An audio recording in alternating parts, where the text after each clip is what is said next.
Hello, sweet sisters. I'm going to talk about the wounded feminine again.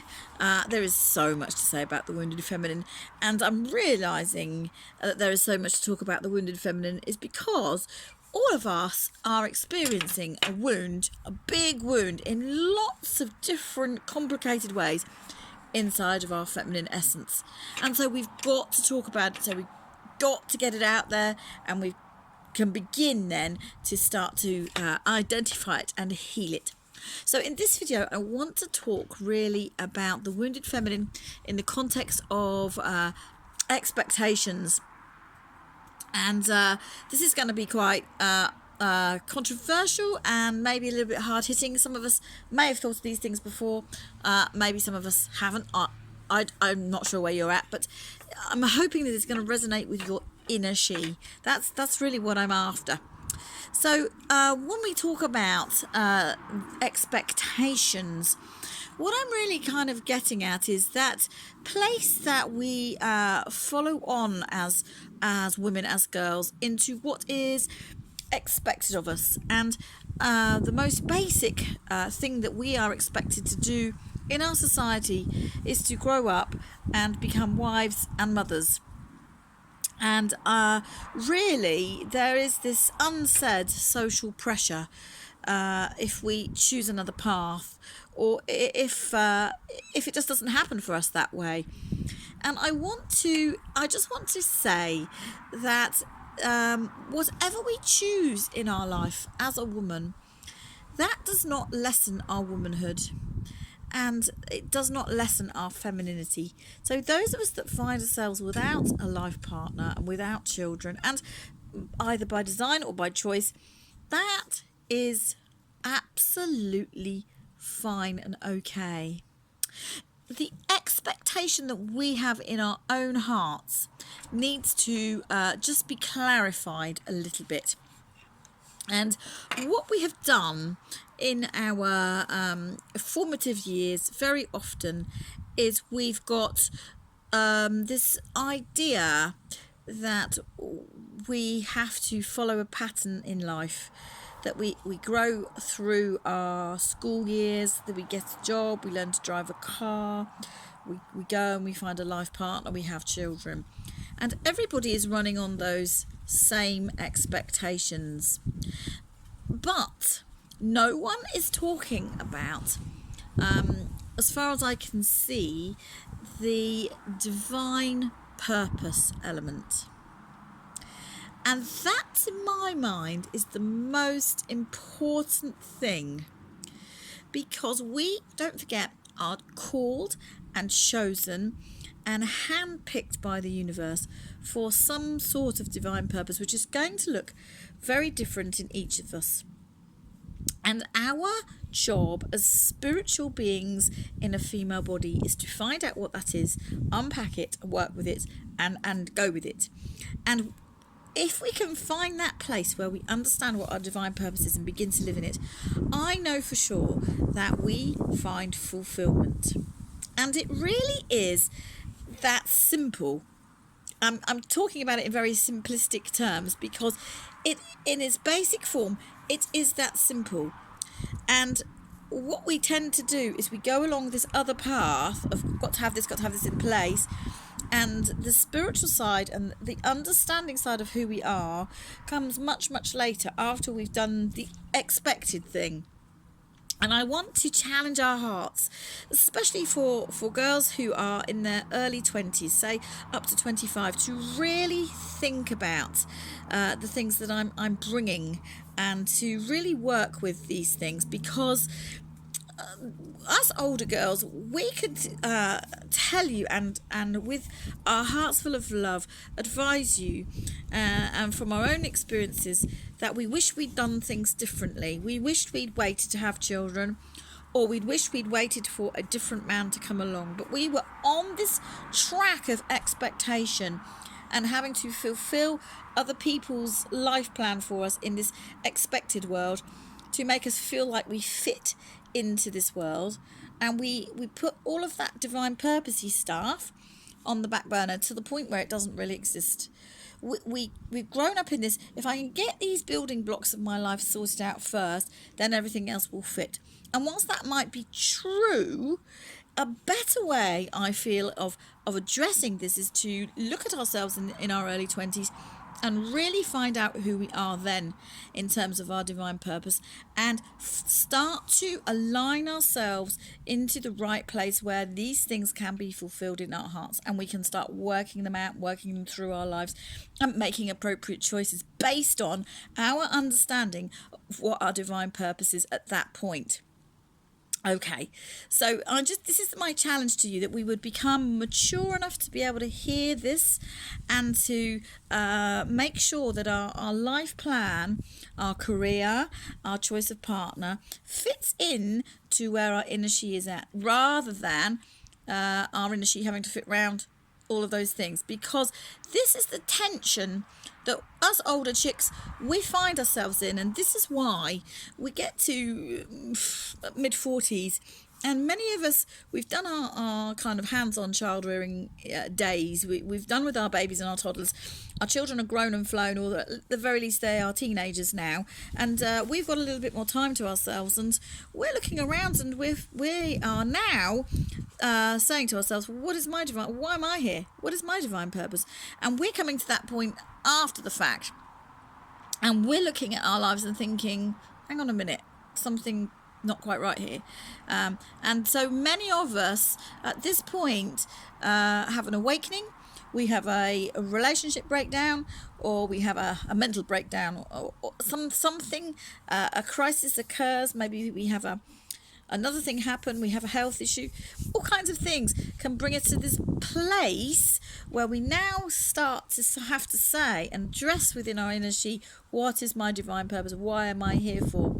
And I know that I wish I had sorted this out a lot more and had this conversation lots more in my early 20s. So this is me. I am 47 years old, okay, as I bring this video to you today. And I want to say to your heart, if you are under 25, if you are a young adult, this is my experience, and I would like for you, based on my experience, to really work with what your divine purpose is before you get into a place where you've made a commitment for life to a life partner. Because I just feel that what we've missed out on is our commitment to ourselves. And one of the things that I've been thinking about very strongly is this whole business of marriage in a social context. Now, I'm not anti-marriage, but at the same time, I'm anti-marriage. And the reason I'm going to unpack that a little bit for you is because I see marriage not doing what it says on the tin, in the sense that when we marry, and we marry in our early 20s, and we've come from the family home of origin, we are seeing that state of marriage, or joining together with another partner in whatever context that takes, a moving away from home, that is the beginning of our adult life. And very often the parents, and certainly my parents, did not consider me an adult until I got married. And we've got a problem with that, because that's not actually what marriage is for. Marriage is about forming a partnership between two people. It's not about becoming an adult. Surely you become an adult on your own terms, regardless of the fact whether you're marrying or not. And this is the kind of conundrum in the spiritual sense that we're getting ourselves into, because all of these things are kind of wonky and confusey in our heads. And I just want to unpack this a bit, because I'm working through these things in my own life, because as you know my story, my own marriage has come to an end anyway. And I really want to go back and unpack what it is in me, why I've come to this point. And I've realised that what we tend to do is we don't celebrate a young person coming into adulthood in their own right. It's almost as though, and especially for girls, they have to be handed over from the father to the husband. And that is exactly what happens under patriarchy, and that is exactly played out in our marriage ceremonies. And I think it's a problem, and I think it's a problem to our hearts. A little bit further ago on my journey, I had a moment where I had to look at this, and I realised, when did I ever actually belong to me? Nobody ever gave me to me.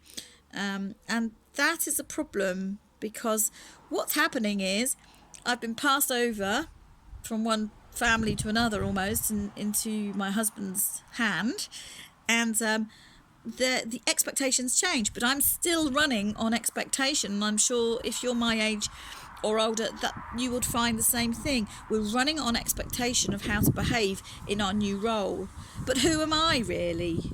Who am I in my inner she really? And these are the things we need to think about in terms of expectations.